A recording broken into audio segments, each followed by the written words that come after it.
Just a few minutes, Vince. Cool, I'll be ready. Oh, have a good show without Connor. Good luck? What's that supposed to mean? I am the host now. Captain Phillips, classic. Tom Hanks is the GOAT. Wait, what was I talking about again? We're going live in 1 minute, Vince. Yeah, sure thing, dude. Hey, Max, did you hear that? Say hello to your new host. Jay, stop playing. Max Bretto's supposed to be here. Oh yeah, I meant to burn that. Look, a little birdie told me that Max ran into some car trouble or something. I don't know. He ain't gonna be here, bro. How could you possibly know that? Oh yeah, try and take my gig, brothers? I don't think so, homie. Yeah. You're worrying way too much, dude. You're gonna get the lines in your forehead like we talked about. Look, I'm gonna kill it. I'll make you look good. I'll make the show look good. Everything's gonna be great. And you know what? Try to be more professional, okay? Just a little bit. Next time, bro. Come on. How do I need to be...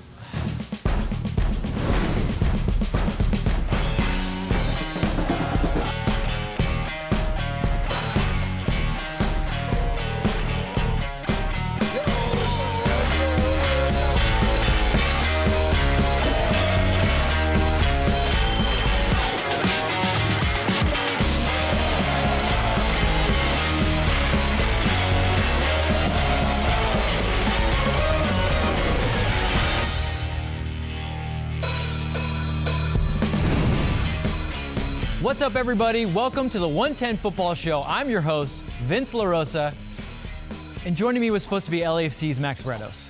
Bro, let it go. He ain't here, dude.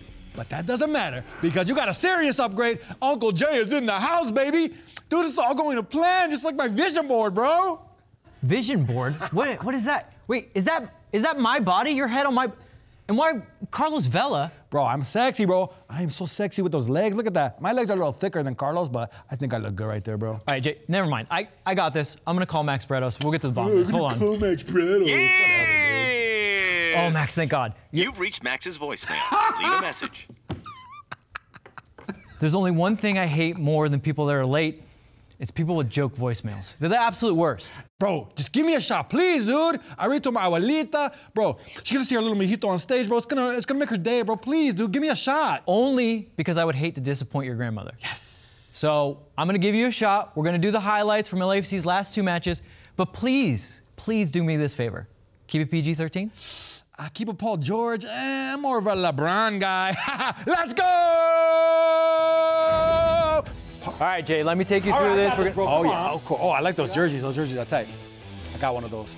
Pride jerseys. Yeah. Oh, 44 minute. Let's go. Getting friendly with the enemy. What is this? Oh, yeah, it's when he sat on Jerry's lap. What is he trying to give Jerry a lap dance? He's a minor, you maniac. Get out of here. Move on, Farfa, whatever the heck that fool's name is. Oh, yes. Hey, Jerry. Ha, 50th minute. Okay, what do you got? Sifu? Oh, my man, Sifu. Let's go, Sifu to the rescue. Oh, let's go, Sifu, dude. This dude's the Punisher. I made him the Punisher in the superheroes thing, and he's the Punisher. He punished these fools right there with that goal. He's so nonchalant, bro. He's sick. Yeah, but what was 58th minute. All right, now Fafafui. Oh, yeah, I mean, reference. This is where it's going to go all Very wrong, funny. right? Oh, yeah. Whoa, damn, he just broke my man. Damn, his ankles are broken. Oh, that's hard, dude. Oh, look, Bryce Duke is there. I saw Bryce Duke at Las Vegas Lights. He scored his first goal. That was sick, dude. Fafafui. Okay, but really what happened here was... He kind of looks like a mini Kevin Garnett, right? 1-1. Damn it! Sorry. That sucked. That was the worst. Hey, Jay, that was great. I love the enthusiasm. Let's keep that, but maybe a little more concise. I mean, I didn't get in a word in that entire highlight. I got you, bro. I'm going to crush this Dallas highlight. You'll see. All right, remember, I'm the host. Co-host.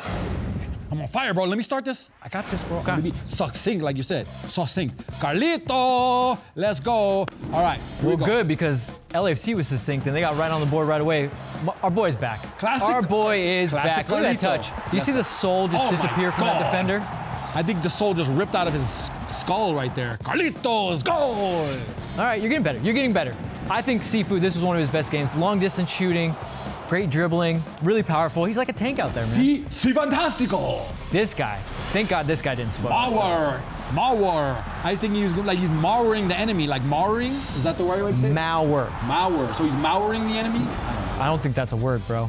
Oh, VAR, baby, my favorite thing. Oh, let's go. How could this be your favorite thing? It means very awesome review. I mean, who named it that? I don't know, but I love it. VAR.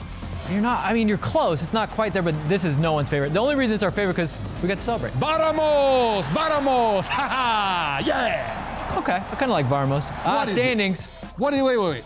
Why did not Michael add LAFC on the bottom of this? Why did he do 7? I don't. Well, I've been trying to get to him, but you know what? It's not going to matter soon. It's not going to matter soon, because look at, Bro. there we are, right at the top of page 2. Page, dude. I know. Michael, get your I know. together, dude. Look, hey, guaranteed by next week, first page. Won't even have to fix it. Well, we made it through the highlights, and I'm pleasantly surprised. You know what, Uncle Jay? Why don't you tell everyone what's coming up on the show before we head down to the fan cave? No cap, bro. That's the job for the assistant. I think you're gonna kill it. Why don't you take a crack at that, bro? I'll see you at the fan cave. This is literally your job. Peace. All right, coming up on this week's show, we learn the true story about a famous event in LAFC history in a new segment we're calling A Lot of People Don't Know This. Later, Eli returns with his take on Christian Fuchs. Careful when you say that. Joining Charlotte FC and Lesser is More. But first, my new co-host and I are headed down to the fan cave to grade LAFC's work from the season thus far in our quarterly report. I guess I'll join him now. He should have been down here to do this. Come on, Vince. You're holding up my game here, bro. I had to do your job. All right, Jay. There's a big chance to show what you've got. Now we're going to talk about... So sorry I'm late, guys. But look who I found outside. What's up, fellas? Finally. Oh, Jerry. Wait, don't tell me. Did you have car trouble? How'd you know? Yeah, my car wouldn't start. The tow truck driver suspected sugar in the gas tank, but who does that anymore?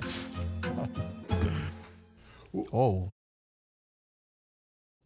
Oh, wow, look at the time. Hey, you know what? I'm a simple man. I don't think I should be hosting this show. I think you guys are way better for that kind of thing. I'm gonna let you guys have it, okay? You know, by the way, you want coffee? I'm gonna get some coffee. Extra sweet, right? All right, I got you fools. I'll see you later. So, what are we doing? Oh, we're doing our quarterly grades. Oh, all right, let's go.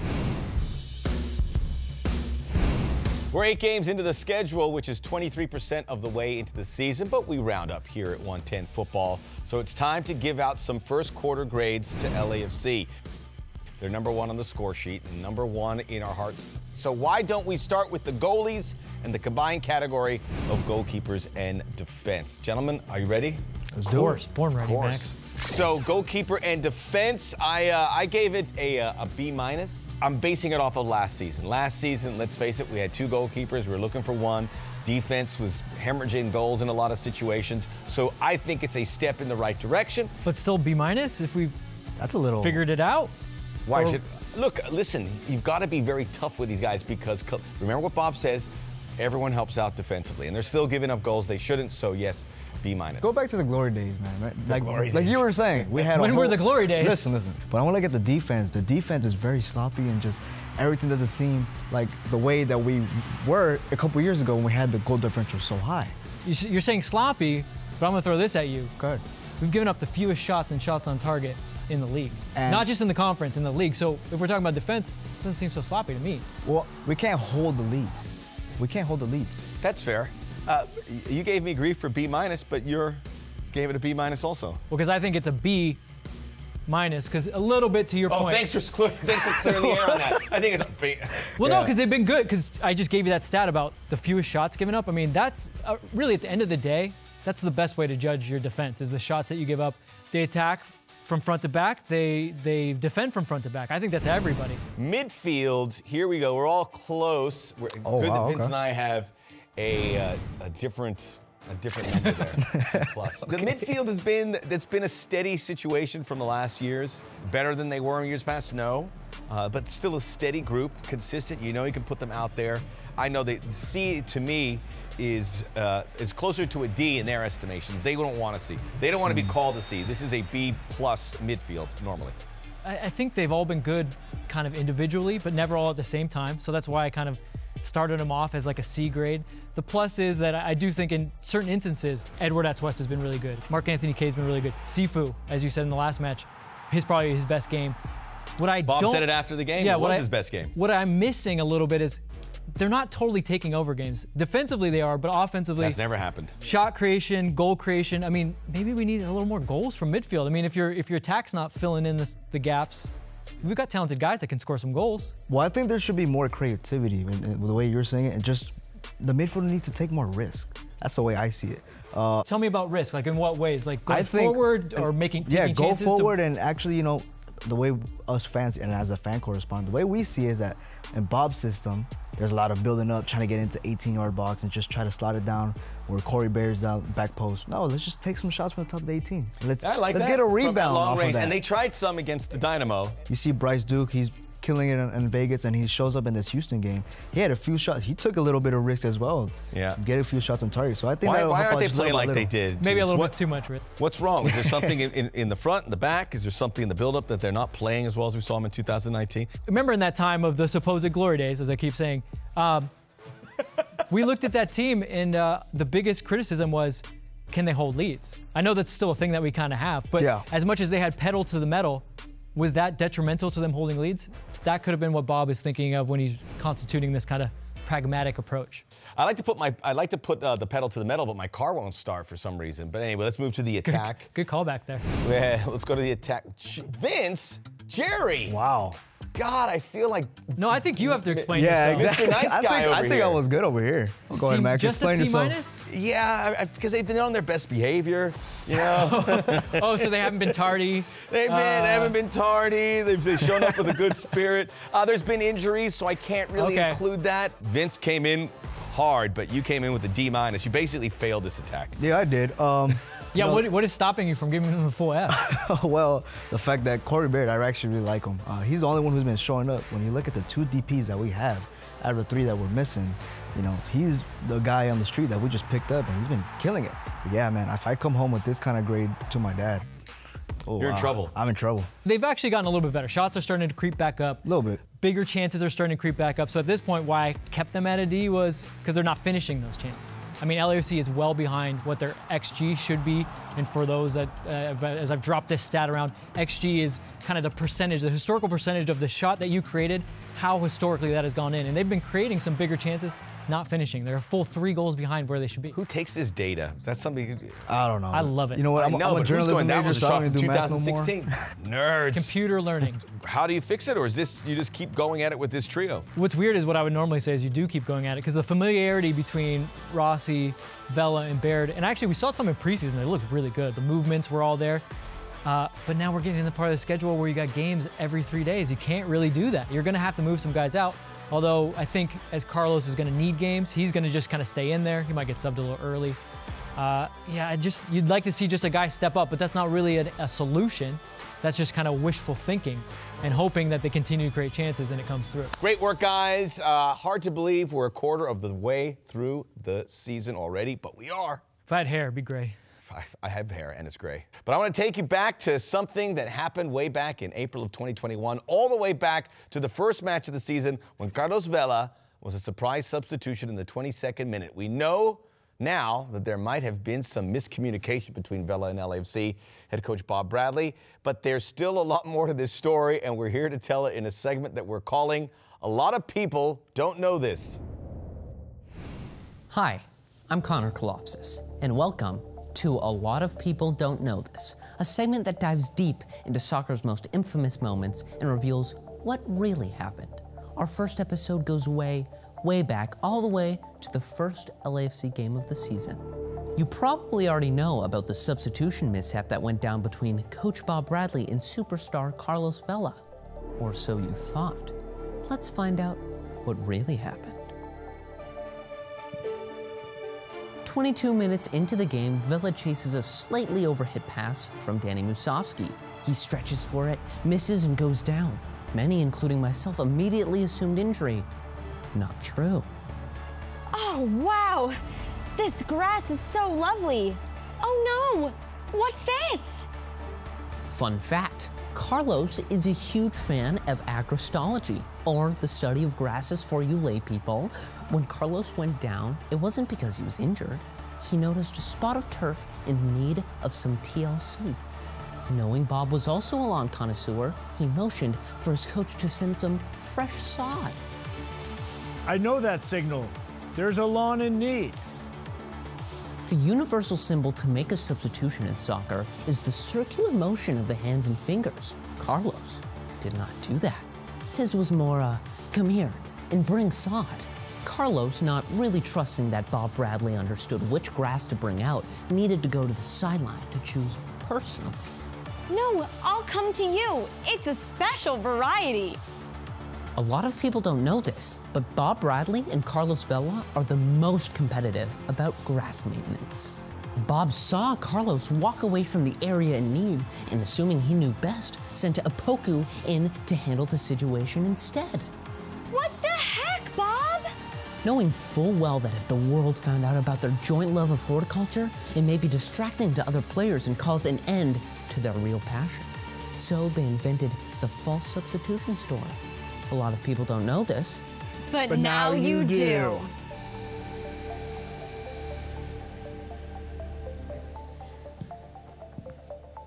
I'm Connor Kolopsis. Good night.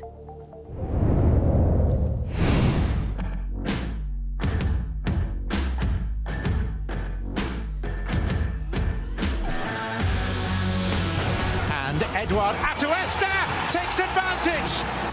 On his right foot, and he bends it in. Carlos Vela! And Jalen Lindsay moving in on Mark Zinkowski, and he scored. Baird trying to flick on it. Cifuentes on the back post who turns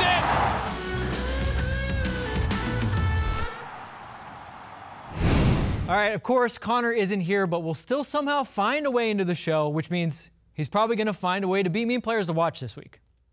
I got to tell you, man, I've seen your picks, and I'm not sure all of it's Connor's doing, but did he really beat you again? You, Vince, are supposed to be the expert. Don't start, Max. I'll start. Because this week, you're on the hot seat. That's right. Tell us your 2 players to watch, 1 from each team before the kickoff of LAFC's match with Sporting KC, and you've got a chance at beating Max and I. Small chance. Oh, and by the way, Max, there's one more big change. We've upgraded the prizes. Up for grabs this week, Maxie. LAFC autographed item. What do you think about that? I love anything autographed by the fine men over at LAFC. Of course you do. I have 0 autograph stuff, by the way. Me too. So get your picks in on our 110 Football social media channels and win autographed gear. Well, it all sounds good to me, and I guess since I am the guest, I should do the honors. Here are my picks. I'm going to start with Sporting Kansas City because they are the home team. They have been playing very well. Their offense is clicking. They're keeping pace with the Seattle Sounders in the Western Conference, scoring goals. And Daniel Salloi, who's been a bit of an enigma for this team, is really finding a groove. He's scored goals in 2 of the last 3 games.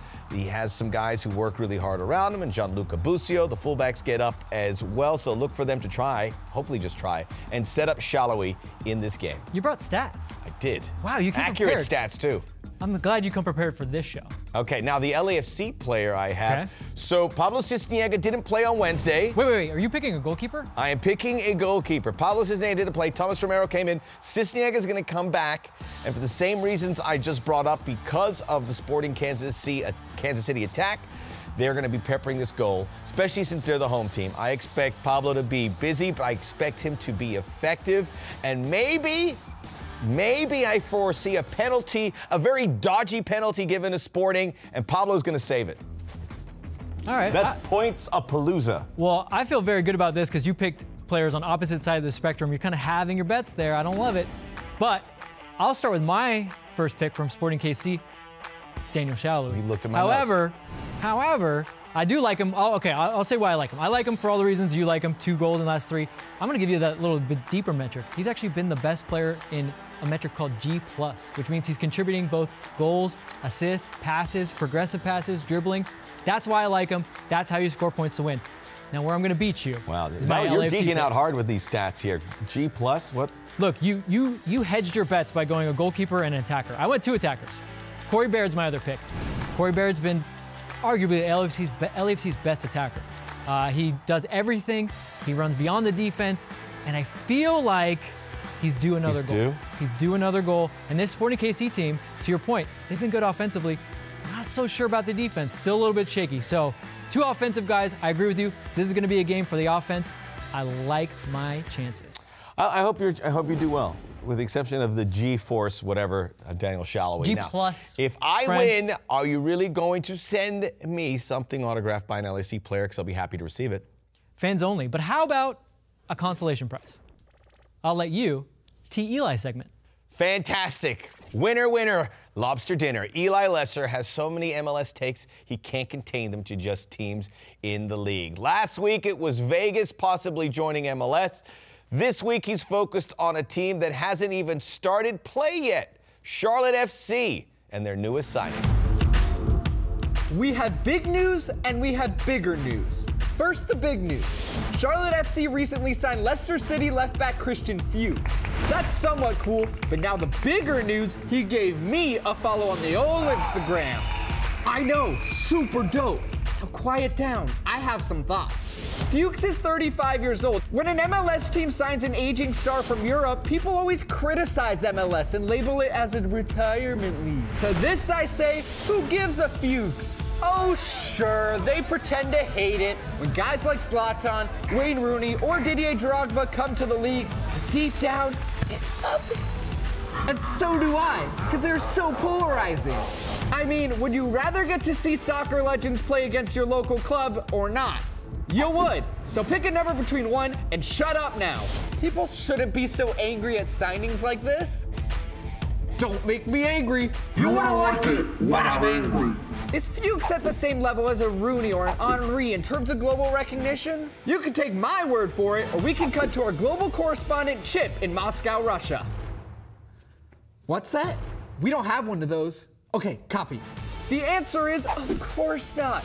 But he was part of that legendary EPL winning Leicester City side in 2015-16. And if you don't think that makes him the coolest person in North Carolina, well then you, my friends, are not my friends. That's our show. Max Bretos, better late than never. Thanks for stepping in for Connor, man. Yeah, I imagine it was like your first day at ESPN, no? Sort of. I've never been late, by the way, so I don't know what happened there. But anytime you work somewhere new, meet some great people, sit in a new studio, it's always very cool. So I really enjoyed it. He's talking about me. You're taking me home. Don't forget to check us out at LAFC Away Days on the LAFC app. I'll be live from Children's Mercy Park before LAFC takes on Sporting KC. It is great, but it's a tongue twister for me. And immediately after the match, join me on 110's YouTube channel for our live reaction show where we talk through the good and the bad. Hopefully it's good this week. Yeah, I have a good feeling. Max, you did a great job, bro. Pretty dope. I gotta say, keep this up. You might actually be a pro one day like me and Vince. Appreciate that, Uncle Jay. Great. I'll take your advice. But more importantly, my car, I can't drive. Can anyone give me a ride? Seriously, I have to get to Redondo. It's not on the way for me, bro. Well, I'm not taking an Uber. It's going to cost me $100. Out of my way, dude. That's way back my per diem. This is ridiculous. Manish! I don't know why I did this. This is so lame. We got that. Been hanging with Eli, that's one. What the heck, Bob? Hey! Whoa, he just got the field. You just touched his butt. You touched his butt. Hey, homie, are you a fan of 110 Football Show? Well, if you are, let us know. Hit that like and subscribe.